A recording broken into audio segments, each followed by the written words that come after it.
Hey guys, welcome back to another impressions video here on the latest game I beat, and of course it's Horizon Zero Dawn for the PlayStation 4. Definitely one of the staple and most, I guess, important exclusives that the system has so far. And this is a release that it got released earlier in the year.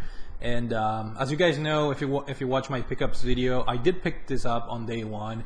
But because of other things, namely getting the Nintendo Switch at launch and playing The Legend of Zelda: Breath of the Wild, a lot of those early 2017 releases got delayed and put on my backlog. But slowly but surely, right after I beat Zelda and I was able to free up my my backlog a little bit, I'm starting to tackle those early 2017 exclusive releases for the PS4. And Horizon Zero Dawn obviously is one that I was looking very much forward to the point that I got this on day one, obviously, and I'm really glad I finally got to this.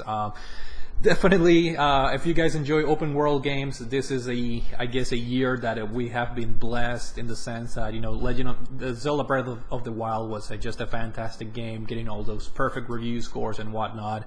I think the game deserved those because it was a fantastic experience. But hey, the PlayStation brand doesn't want to stay behind, doesn't want to lag behind, and Horizon Zero Dawn is another phenomenal game, very much deserving of all those high review and scores. And I actually kind of feel bad for this game in a way, because I truly think that the release of the Nintendo Switch and the success of the system, and especially of The Legend of Zelda: Breath of the Wild, which just stole the thunder with all those perfect scores and reviews, I think it kind of stole the spotlight from this game a little bit. So I think in a way it's kind of upsetting on how Zelda took the spotlight as far as those early 2017 releases. But Horizon is definitely a game that if you guys own a PlayStation 4, you should definitely look into. Now, what did I personally like about this game? Just a combination of everything, really. I mean, starting from the story. Obviously, I'm not gonna delve too much into it because I don't want to spoil it. But it's a very interesting story that takes you, through the journey of the life of Aloy, which is the main protagonist. This girl that she grew up having a lot of questions about her life and who her parents were, specifically her mother. And as you progress through the journey, you find more, not only about her. This is the interesting part. So it's not only an individual search for discovery, but also you learn more about this very strange world and setting that the game takes place into, which is one of my favorite parts about the game. As some of you guys already may know by playing the game or at least watching trailers and videos, this game has a very unique setting in which your characters, all the human characters in the game, they look like they belong to like the past, like a very I don't want to use the word prehistoric, but it's kind of like early civilization as far as humankind. But on the counterpart, you see all these very modern machines and technology that are just mixed in with this early civilization of humans. So from the get-go, I was scratching my head trying to figure out why the game takes place in this setting. And the good thing is that the game takes you on a journey that you keep finding out more about the story, about what happened and why things are the way they are in the game. Why are there so many technologically advanced machines in this world living with such an I guess undeveloped civilization that is very primitive in terms of living and things like that. So the story obviously is one of the stronger points in this game, and the more you play the game, the more you learn, and the more I guess satisfied I was me personally with the story. Now, graphically, the game, I obviously enjoyed this. This is one of the better looking games on the PlayStation 4. A+ as far as the environment, and it's very impressive because this world is actually pretty vast, pretty big.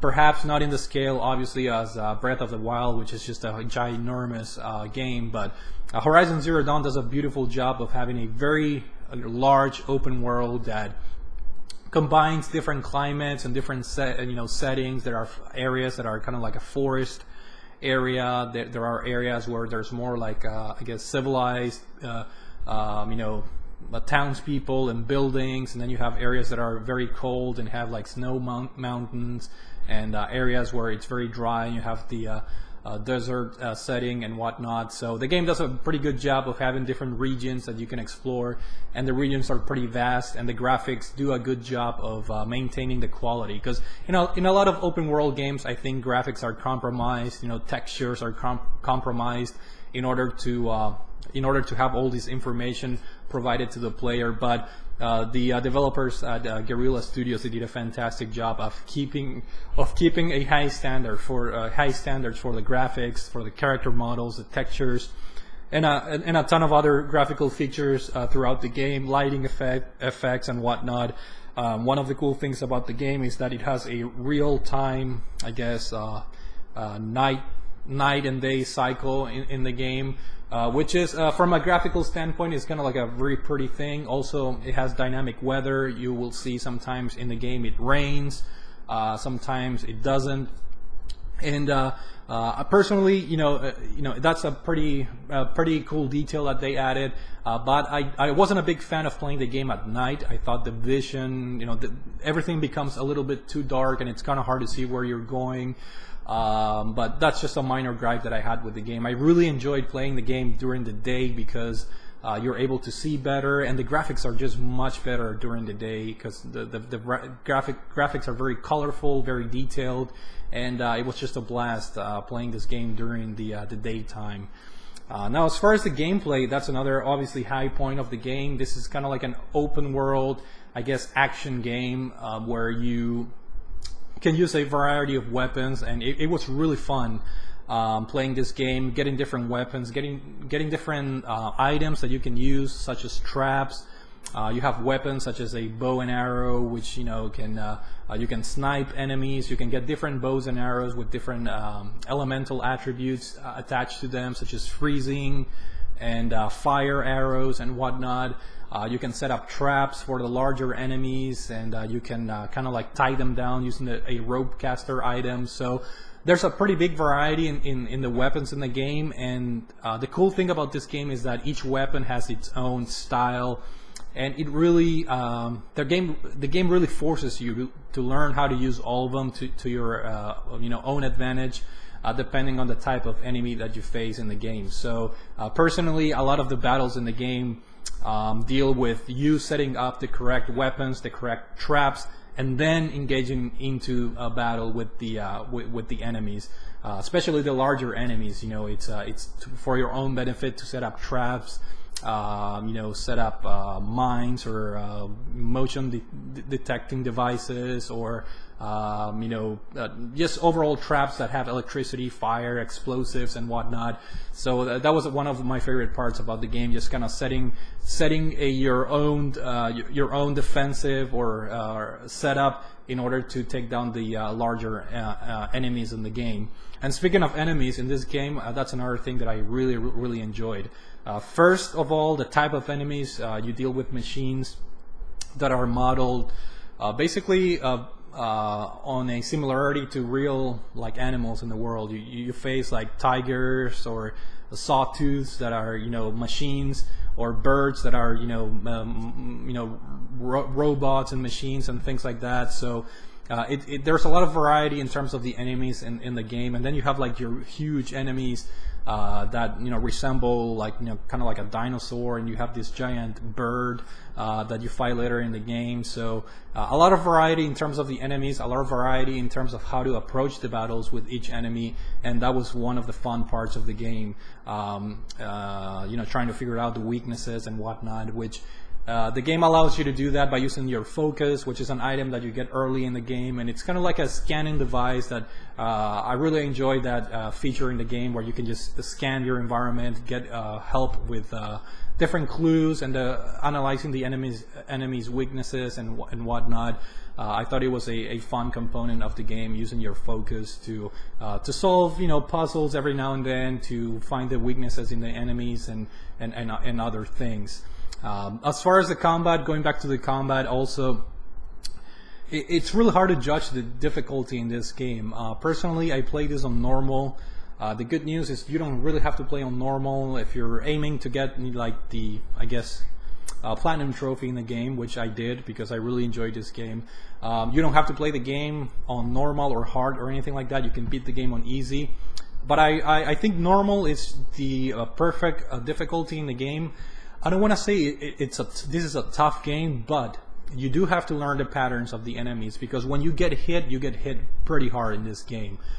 So as long as you learn how to dodge, and as long as you play somewhat defensively and not going too crazy, I think you'll be fine in this game. But I want to say the game is hard, but it's not at the same time, because again, when the enemies hit you, they can kill you in like 2 hits sometimes, depending on the attack. So if enemies use a heavy attack, they deal a lot of damage, and obviously this is dependent upon the type of armor or clothing you're wearing, or outfit they call it in the game. It's dependent upon your level. The higher your level, the more health you have. So things like that. You can customize your character to have different outfits. There are certain outfits that are better for stealthy approaches, outfits that are better for melee combats. You can withstand more damage. Outfits that are better as far as the elemental attacks from enemies and things like that. So again, not a terribly hard game, but you do have to have the right approach. You do have to kind of have an idea of the patterns of the enemies and learn how to dodge their attacks, because enemies hit hard. And even like the small enemies in the game, they hit pretty hard, and they have different types of attacks that can confuse you or set you on fire and things like that. So I thought it was pretty cool approach in the game. The game it's fair in its difficulty, but you do have some kind of learning curve for each type of enemy that you have to become good at. And finally, the content in the game, I think it was really great. As I mentioned already, I enjoyed this game so much that I decided to go for the Platinum Trophy.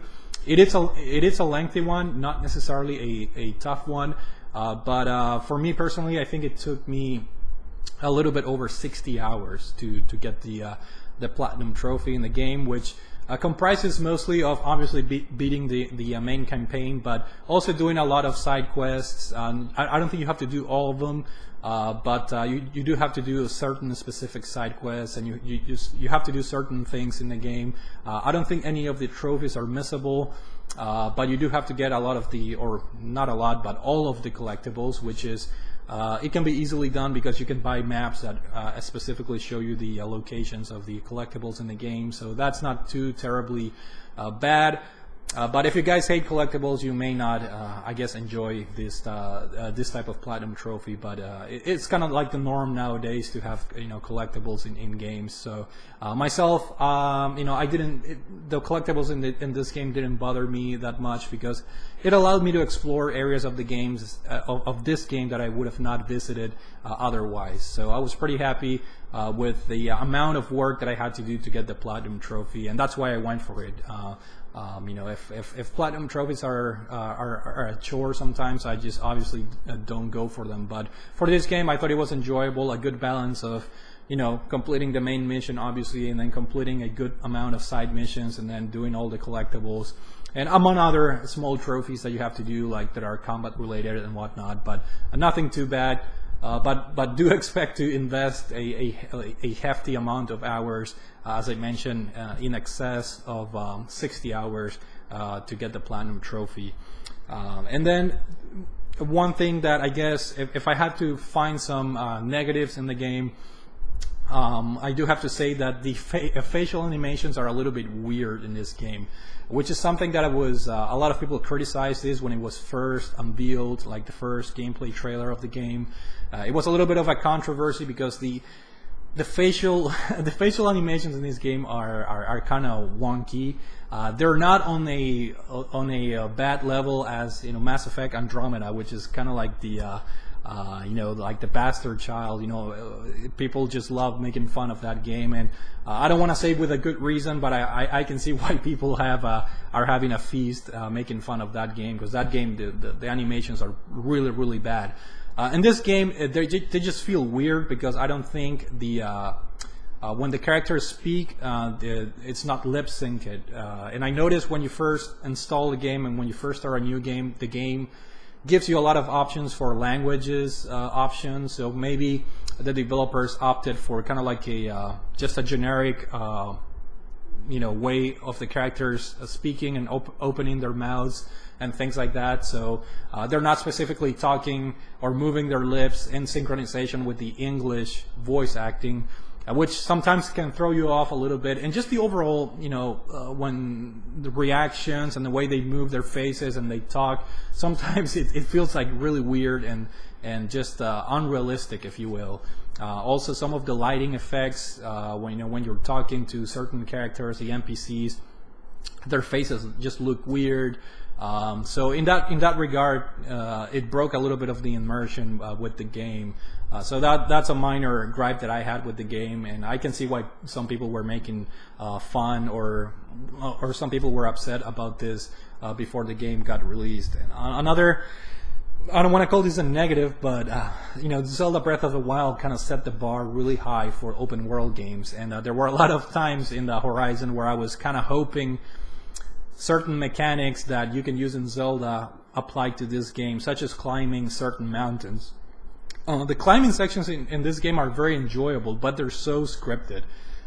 You have to find ridges that you can that your character Aloy can grab onto, and these ridges are they're just very well placed for areas that you have to do main quests or side missions or collectibles. If you are just doing a free roaming, if you're trying to enjoy this game, just exploring the open world, you are tied to what the developers were trying to do, which is kind of adding those climbing sections just for specific areas, like I mentioned, for main missions, side quests, and collectibles. So if you are a fan of just having freedom and exploring the world at your own free time, it can become frustrating because you may reach a rock formation, like a mountain, for example, and you can clearly see that your character, there's a ridge that your character can reach and grab onto, but because that particular rock doesn't have this very specific ridge, it's kind of like a yellow colored ridge that it indicates that you can grab onto. So if it doesn't have that, even though there's a perfect formation that your character can easily reach by jumping and grabbing, your character is not going to grab that ridge just because it wasn't set up that way. So that it kind of breaks the immersion a little bit. Because there was definitely certain areas in the game that I was just trying to use as a shortcut. I was trying to either get to an NPC or I was trying to get to a different area by taking shortcuts, perhaps cutting through a mountain. And every now and then you can do that. You can jump and kind of cheat your way through certain areas of the game. But it's pretty clear that the game did not intend you to go in that direction. So the game kind of steers you towards the traditional main roads, if you will, which is something that I found a little bit aggravating. But then again, Breath of the Wild just set the bar so high for open world games that it'll be very hard to replicate what that game did in the sense of the amount of freedom and things that you can do. So I can't fault this game too much. So overall, a summary or conclusions is that Horizon Zero Dawn is definitely one of the best games of 2017. Everything is enjoyable about this game. The gameplay, the story, the graphics are great.